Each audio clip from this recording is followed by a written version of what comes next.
idea is we want to try to find the center of mass of this piece. If you were going to estimate where it would be, where would you say that it would be? The center of mass is always good to estimate first. Yeah, so as far as like this axis goes, it's probably going to be, we have an axis right down the middle, where everything on the left and the right looks exactly the same. So it will be right in the middle. Yeah. Perhaps that. So like always, we want to use symmetry wherever possible. That's if we can use symmetry, then we know the answer immediately. We don't have to do any extra work. As far as vertically, then what would you estimate? About 2/3 of H, probably.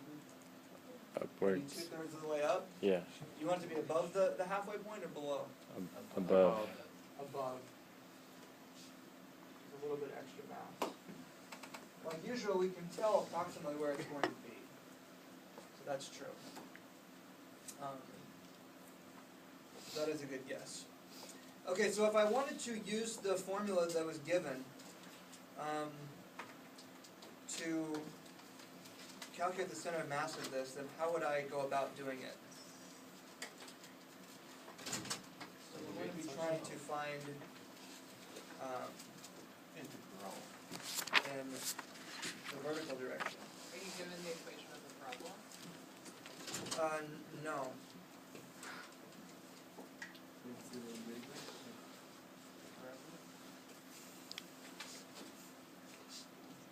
can draw this out like this. I'll draw it out on coordinate axes. I'm going to choose the axes to be like this. It's just my choice. And I know that according to these axes, the xcn will be equal to 0. So no work required for that. And then now we're interested in ycn. Why is this difficult?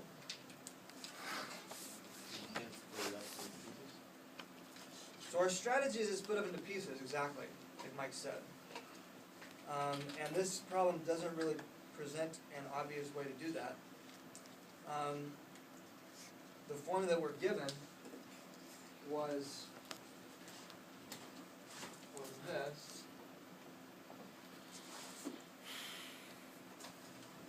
So this is over all the pieces.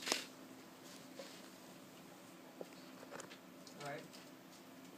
So if I can subdivide the problem into pieces, so with the tiles we had 4 tiles, and then each tile I knew everything about those particular tiles, right? And I was able to average them together.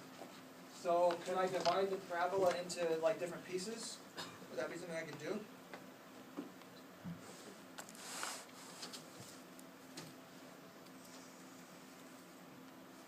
Yes. How do we decompose it? Can you integrate the function? Well, I don't. So yeah, some of y'all can anticipate what's going to happen here. That's true. But what is the problem here? I want you to make sure you can identify what the problem is. So I wanted to, maybe I'll divide this guy in half. Or just put a line there, it's the top and the bottom. Are these 2 pieces, are they helpful for me? They're symmetrical? No. Those 2 pieces are Because not. I can't, No. do I know the center of mass of each piece? No. No. What if I divide into 3 pieces? Would that be helpful? No. Why is it not helpful? Because you're just making it more complicated. Well, I'm trying to decompose it like we said. We know that this is the definition, and that definition is going to basically telling us. I mean, you were able to estimate the location based on the definition, right? And that guess is correct. Why don't we divide it in half vertically at the point? Divide it like this. Yeah, yes. That's not helpful because we already know along this axis. We already know, and we could do that. But as far as the x-axis, we actually already know the x-axis. So really I'm trying to divide it into different pieces, each one of which I would like to know ycm. If I divide it in horizontal lines, then I'll know that each of these 3 pieces, the x will be right in the middle. So I do know the x center mass of each one of those. But the y center mass is the key piece that I missing. So I don't. So what could I do as it's just strategically? What would be a way that I could proceed here? I mean, can I just say that the center of mass of each of these pieces, I could probably estimate what they would be, right? In each case, it'll be a little bit above the center because there's a little bit of, it's getting heavier as you go up, or it's getting wider, I should say, as you go up. Could we imagine a rectangle that we would get from filling in those curves below the shield thing? Something down here? Yeah, maybe fine. Possibly. The center of mass of that, and then that defines it. Yeah, so I could try to fill in a solid rectangle, kind of like that problem. Unfortunately, with this problem, the piece that was missing, I know exactly what the center mass of that piece is. So it actually made this very simple. Even though this piece is complicated, this piece was simple. But to fill in this guy, I have to fill it in with a little parabolic shape there. And I don't know the center mass of that piece either. So I don't know either one. So filling in is probably not easier than doing it directly. So strategically, what should I do? I need to divide it somehow, or that's my goal, is to divide it somehow where I know the center mass of the individual pieces. Can you divide it into many pieces? Many pieces. What do you mean by many pieces? Infinite pieces. How many pieces? Infinite. Yeah, like an infinite number. So the idea is that I want to take the size of the piece. What do I want to do with the size? Just I want to make the size small. Why is that helpful? Because then and it's almost like a You have to rectangle. solve for y, because y is just. it just like I don't have to solve slices. for y because why? Because your thing is so narrow that Then it doesn't matter. It fits perfectly. That's the idea. If I take a very, very small piece, then I actually do know what the center mass of that piece would be. I mean, x, of course, is in the middle, but even y I know because it's only exists at basically a very, very, very tiny. If this were like a meter wide and this were like, a millimeter, then I basically know pretty accurately, maybe not exactly, right, but pretty accurately, I know where the y is. I'm only going to be off by a fraction of a millimeter. If I take it even smaller, then it's even better, right? If I take it to be a micron, then it would be even better. If I take a limit as the size goes to 0, then I would be exact, because I know that it's basically at a single point there, right? So this is the idea of what we want to do. We want to divide this into pieces, but I want the pieces to be so small that I know what the y coordinate is. That's the strategy. So basically, we've divided this guy into infinite number of small strips, or at least in the limit that the size goes to 0, then the number of pieces that I need would go to infinity. But as you've already basically predicted, we can handle that by calculus. Calculus will show us how to handle an infinite number of infinitesimally sized pieces. That's the idea. So what's going on there is that the number of pieces I have is going to infinity, and this becomes basically an integral in that. It'll be helpful for us if we could define some notation at this point. And I'd like to just define, give this a name, this n times the coordinate. It'd be nice just to give it a name. So I'm just going to give it a name, capital P. Keep in mind that this is not official terminology. I just think it'll be helpful in class today if we do this. So just for class today, capital P will equal n times the coordinate y, or n times the center mass y. So that'll be like one, for one like individual piece. That's what it equals. Okay. What's the next thing? So one kind of a side note would be, it would be helpful if I knew what the equation would be of this parabola, right? Somebody would just ask, are we given the equation of the parabola? Do we know what the shape is exactly? General. Kind of. Parabolas. If I tell you it's parabolic, I'm basically telling you what the shape is. Yeah. And you know the dimensions overall. and you know the shape. So if you wanted to work out, how could you do that? Just use the paragraph. Essentially, I'm saying that y equals, maybe I'll do this over to the side. Let me just come over here so I don't lose the board space. Y equals x squared, that's like the equation of a parabola. I don't know what the a is. I've chosen my coordinate system so the bottom of the parabola is at x equals 0, so I don't have to worry about extra terms here. I chose my coordinates in a nice place. So it is just starting at 0 and just going up from there. How do I find the a? How do you know? I know what this point is, right? I know this is 0 and I know this is what's up here. So this is consistent with the bottom point, x equals 0, y equals 0. Consistent. So y will equal h when x is equal to what? Yes. So that's L over 2, based on what I said. We're right in the middle, so it's x is L over 2. So this does tell me what a is. So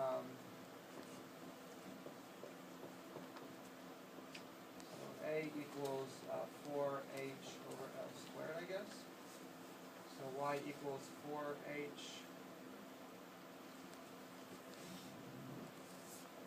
over L squared, F squared. So we do know the equation. Because we were told what the functional form was and we were told the dimensions, we're able to work it. So that's kind of a helpful thing to do because it's helpful if I know what this exact function equals. So it's just helpful if you know that based on the information you can figure it out. That's what we did first. Okay, so here's the strategy. I want to know, I basically want to know the P, or P means this. I want to know the P of the entire shape. And I do that, just like before, by doing a sum of all the P's of the individual pieces, right? But in this case, actually, we said that our strategy was we want to make the pieces very small. We want to make them infinitesimal. So this is not actually a sum. It becomes an integral of dp. So p equals an integral of dp. And where this integral, the limits on the integral, is we're taking the sum over all pieces. So it's still the same as over there. So we're going to go through this very, very carefully so we make sure that we understand every single little piece of the puzzle. Because it's very important. Every piece of the puzzle in calculus has a meaning, and we want to make sure we know what they all are. What we're summing is all the pieces. An integral is just a sum. I've told you that before in class and made you repeat it. And this dp is supposed to refer to the p of that little piece. I call it a dp because the limit, because it's infinitesimal. As the limit as the size goes to 0, then the contribution p will be going to 0 also. So it's going to be a differential. I'm going to call it dp. But essentially, I'm going to sum up all the dp's for all those pieces. That's what this refers to here. I recommend whenever you do integral questions, you always start out by saying, here's what I want to know. In this case, it's p. And you say p equals integral of dp. This seems like a completely trivial step, but it's important conceptually for you to really know what you're doing in the problem and how to progress through it. So we're summing up a lot of different dp's. That's the idea. So I really encourage you to write that. So if p equals m times y, then what does dp equal? The differential form. dy.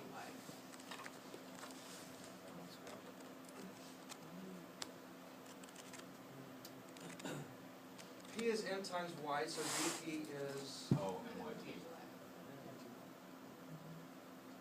m dy, I've heard people say. Anybody disagree with that? I basically just want to take the differential form of this Zero? one here. Q. It equals n. It equals It'll n. be 0 if we actually take the limit, but in calculus we don't actually take the limit. We kind of imagine that we're going to take the limit, but we don't quite take it yet. So we're taking a limit as dp goes to 0, but we won't actually go all the way to 0. We'll refer to them as differentials. Ned?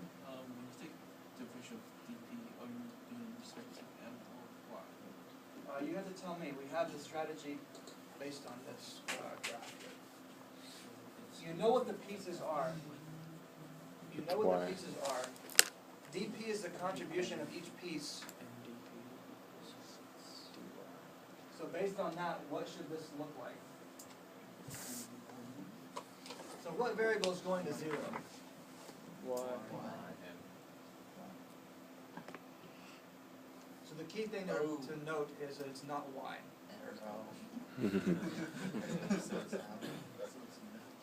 It's not y. This mass is changing. So consider, the thickness of the piece is going to 0, This number. which means that what else is going to 0? And the The mass. size of the piece is going to 0. The mass of that piece is also going to 0, right? Everything's going to 0, but not everything, right? The Right? y. The y. What does y refer to? Position. It's the position of the object. Oh. Yeah. So where is the object? So It's at the green dot in the middle there. I could erase some of this extra stuff to get it out of the way of the diagram.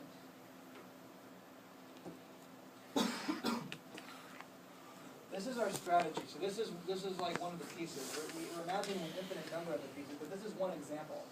So for this particular piece,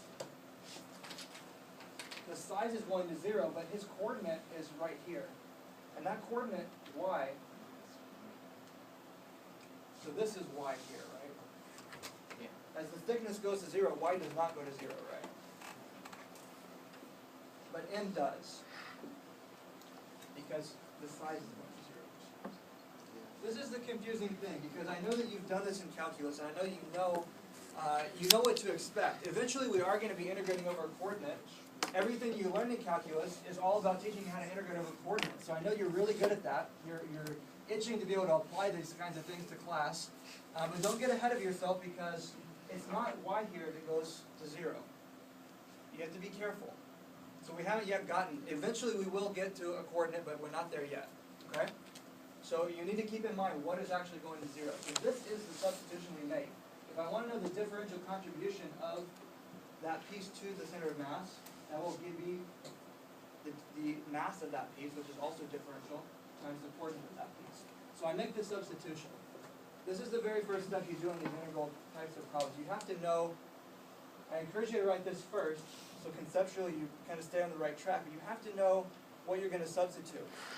And in this case, we realized that it's going to be dm times y, and we keep in mind, like always, what does y mean? Y means the position of that piece, right? So our limits here, we've changed variables, but we haven't really changed anything. We're just integrating over all the pieces, or all the, each one of those slices going up the parabola. And for each slice, then we will have a dm, be the mass of that slice, times the coordinate.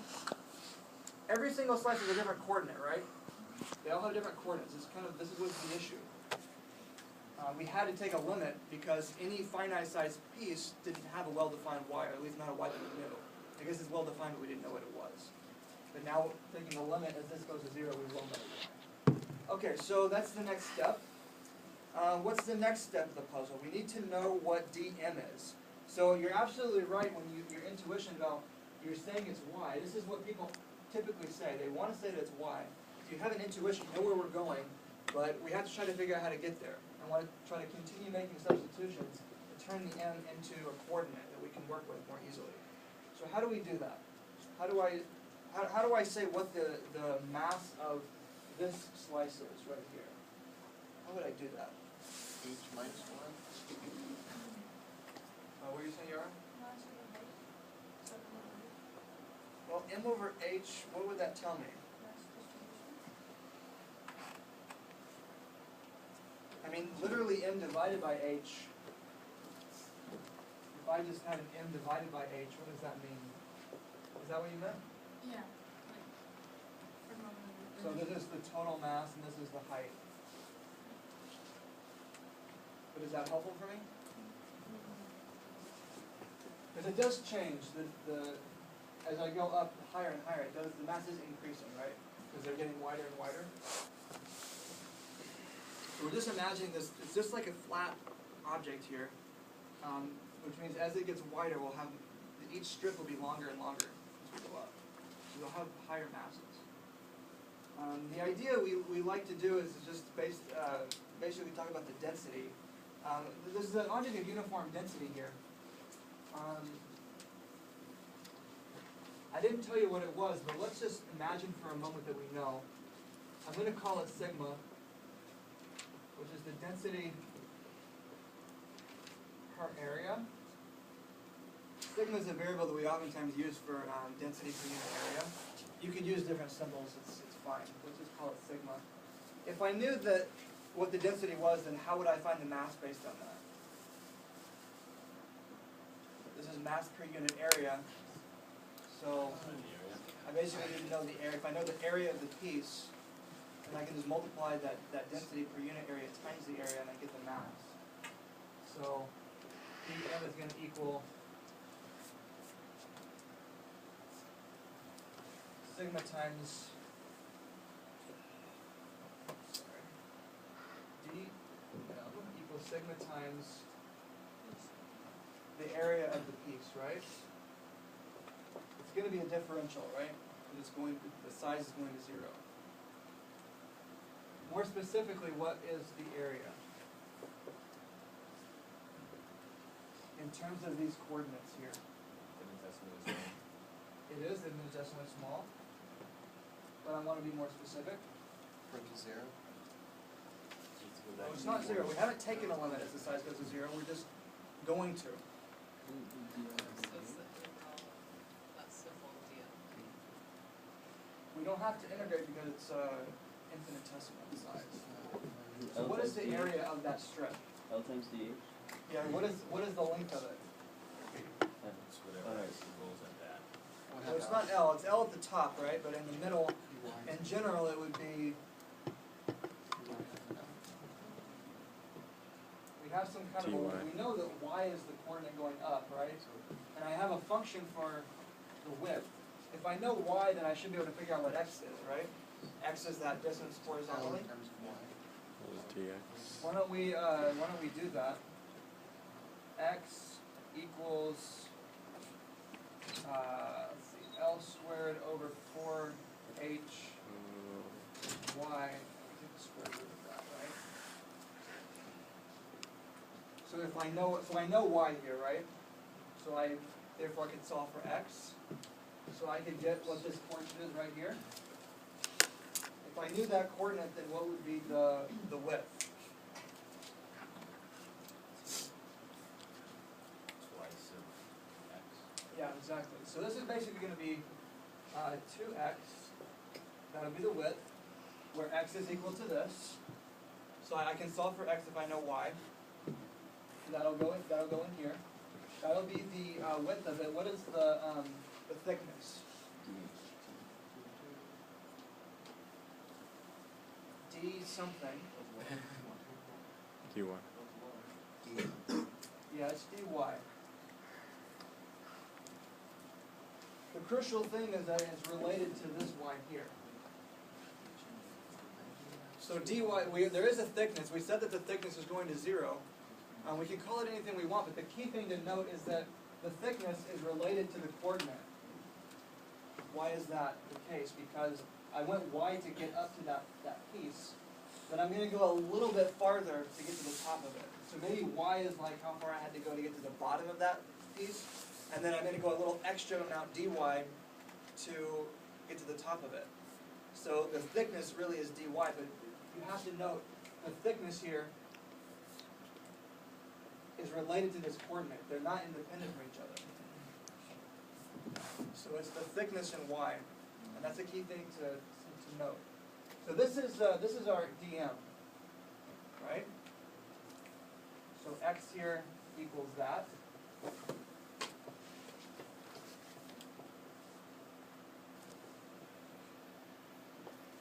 So let's make another substitution. I now know that dm, we're going to return to the issue of the area, but we know that it has a uniform area, so let's just give it a name for a moment. I'm going to make a substitution.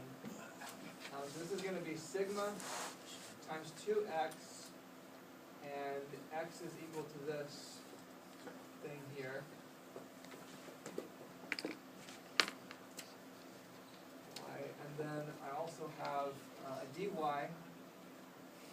So this whole thing is my dm, I just made that substitution, then I also have the y here. So my full integral is like this. Everything is supposed to be under the integral here.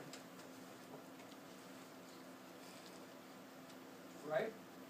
Okay, but I did a substitution. I need to update my limits again. Well, this was more of like a conceptual. There was no coordinate here. We just conceptually said I wanted all the pieces on this parabola. But now I have a reference to a coordinate y. What are the values of y that will basically give me the full piece? I need all the values of y between 0 and 8. So if you think about an integral again, like what do these limits mean? It basically means I want all the values in between those two. So if I take every, I'm taking a strip here and I'm identifying it by coordinate y, right? Every strip has is identified by y, and I'm going to take every single one of these for all values of y between the lowest and the highest, and that's 0 and h. So that's how I became it. So 0 and h means the same thing as all pieces. They have the same meaning. But this is more concrete mathematically. So Rita? Did you mean to put y in the integral twice? Yes, because this has really come from x. It was substituted from here. So this whole thing here is dm, and then this y just comes from up there. So there's a y right here. All right? Okay, so now we are basically at the end. This is like the most important part. So this is the part that I really want you to understand and be able to work through. From here on out, we just have coordinates and we can use our calculus to do this. And this is what you're really good at. What you're not really good at is understanding the meaning of what's underlies all these things. Every single thing in this problem has a meaning. A really common thing that students like to do is they like to take this differential and just slap it on at the end. But it never is just added. You never just add this out of nowhere. It always comes into the problem somehow. So, just real quick as a side note, if you saw this in a math book, then you would assume that they must have left off the dx because this doesn't have any meaning, right? So you would just say, well, they must have meant to write this, and so the answer is this, right? And you would be correct because it doesn't have any meaning like that. In physics, you never just add this, right? If you do a physics problem and you have this, it means you did the problem wrong because this doesn't come out of nowhere. It's going to come from somewhere in the problem. And you have to figure out where that, you have to kind of work your way to get that up here. So sometimes you will end up with something like this. And what you'll want to do is you'll just want to add it. But if you don't know what this means, then it's not going to be correct, your solution. You can see how it actually grew out of what we did here. We said we wanted to split this into pieces. We went to a dm, and then that dm became a dy, right? So the way that we read this in calculus language, we would say that a piece of differential or infinitesimal size or infinitesimal thickness is going to have an infinitesimal mass on it, and is going to contribute an infinitesimal amount to the center of mass. And when we sum all of that together, we'll get the final answer. That's how we say it in calculus terms. Okay? This is very important. So there's a lot of conceptual things here you need to make sure to know. From this point forward, it's quite simple because we've boiled the integral down into a one that has coordinates. The thing that I do at this stage of the integral is I start asking myself, I start pointing to every single thing in this problem, and I start saying every single letter here should either be my integration variable, in this case y, or it should be a constant. As long as that's true, then I know that I can just integrate it.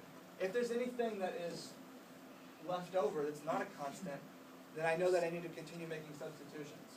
For example, I could have written this up here as sigma 2x dy y, right? That would have been at this level here. And what I would have done is and this would have been from 0 to h because we're integrating over y. And I would have basically stepped through and I said, is sigma constant? Yes, it is, because we have uniform thickness, which is just a flat piece. I would have gone to x and I would have said, is x constant as y changes? No. And the answer is no, it's not, because I can see that as, remember this is just a representative piece. I really want all pieces. I'm just gonna draw one for an example to help me visualize it, but I want all of them, and as I pick pieces higher and higher, I know that it's getting wider, and the x coordinate here is gonna get wider. So I know that I need to make a substitution. We already did that, but I'm just saying if we had stopped here, and I would have known that I couldn't integrate yet because I would have known that x is changing with respect to y. So after making that substitution, we can step through it again. Sigma we said is constant. L, yes. H, Yeah. constant. These are just referencing the totals here, right? They're not referencing anything about the individual slice. They're referencing the total, so they are constant. And then y is the integration variable, dy, y. So I know that I'm okay here. No more substitutions are needed, because everything is with respect to y or a constant. So now it becomes very simple. So this is going to be, let's see. Let's pull these out of the square roots. This will be L over 2 square root of h. Then I also have the root y. I have a y here and a root y here, which means the total will be y to the 3 halves times dy, right? Rearranging. The limits are the same as before. All the constants get pulled out. That was the point of looking at that. These are all constants, and what I'm left over with is just an integral of y to the 3 halves dy. So that's simple because it's just a power. So I just increase up to y to the 5 halves, and I divide by that power, which is going to look like 2/5. And then I evaluate that between my limits, 0 and h, right? This is the indefinite integral, and then I evaluate from the limits. And then we can see the 2's are going to cancel here. And I'm going to be left with sigma L over root h times the 2/5. And then my y is going to be, it's basically going to become h to the 5 halves, right? H to the 5 halves. The 0, it's going to go away. And then we can see we have h to the 5 halves over square root of h, and that becomes, so we have sigma L 2/5, and then this is h squared. So this is successfully gone through completing the integral, so it wasn't too difficult. Okay. There's a couple pieces. We've done the hardest part of the problem, but there's a couple pieces that we have to return to. One of them is the density here. We know that it's a uniform density, but how could I say what that density equals? Anybody know?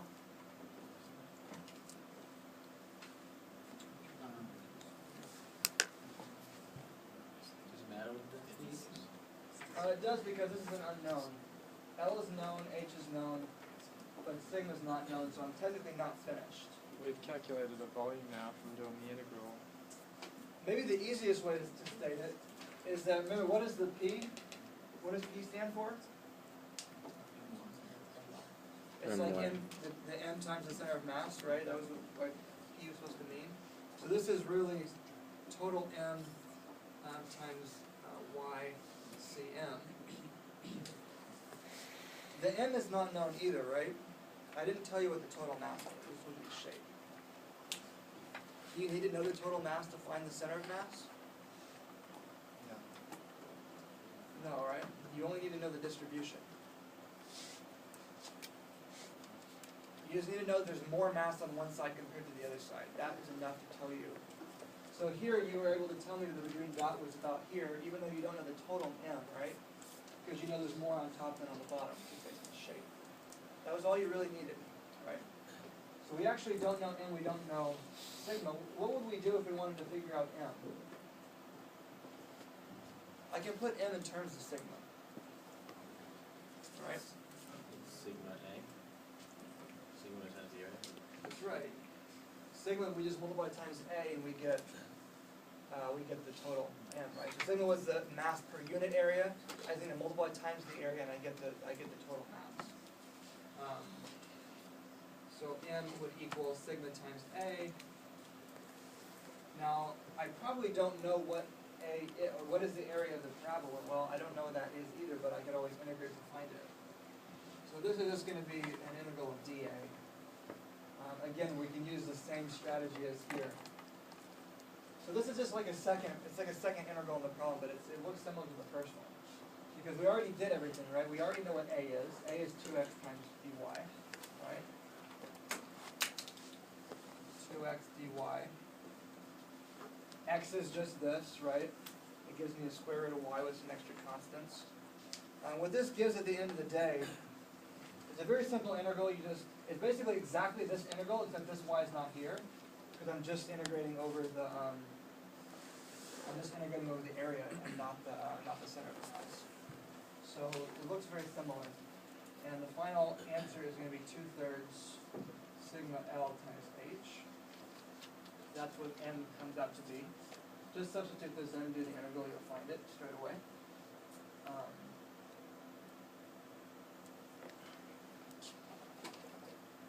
So basically this is a resolution. I don't know sigma, but I don't know m either.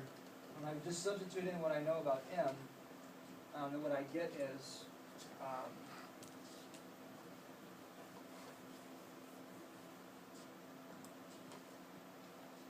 so what this looks like is 2/3 sigma LH times, that's total m, times YCM, I'm just writing that line over there, equals sigma L 2/5 h squared. So now I'm able to reduce everything. The sigmas are going to cancel here. One of the h's cancels, the l's cancel, and the 2's cancel. So what I'm left with is YCM equals 3/5 h, yeah. So the simple answer. So you can see we were correct. 3/5 is bigger than a half, so we know it's a little bit above the halfway point. Sebastian, you said 2/3, I think. It's not bad. So It's pretty close. Not exactly, but it's pretty close. It's a simple answer because it's a fairly simple shape. This parabola is just based on quadratic, so it turns out to be a simple fraction. But in any case, you could always work it out. This is the strategy that you go through to solve these problems. So a lot of pieces.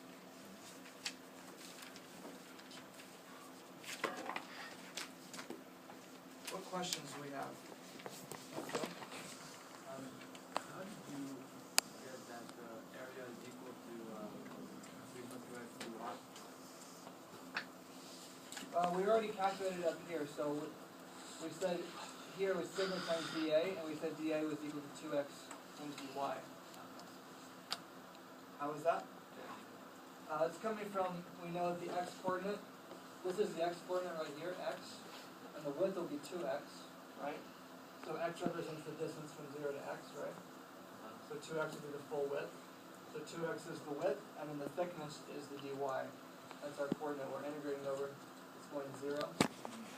We're taking a limit as it goes to 0.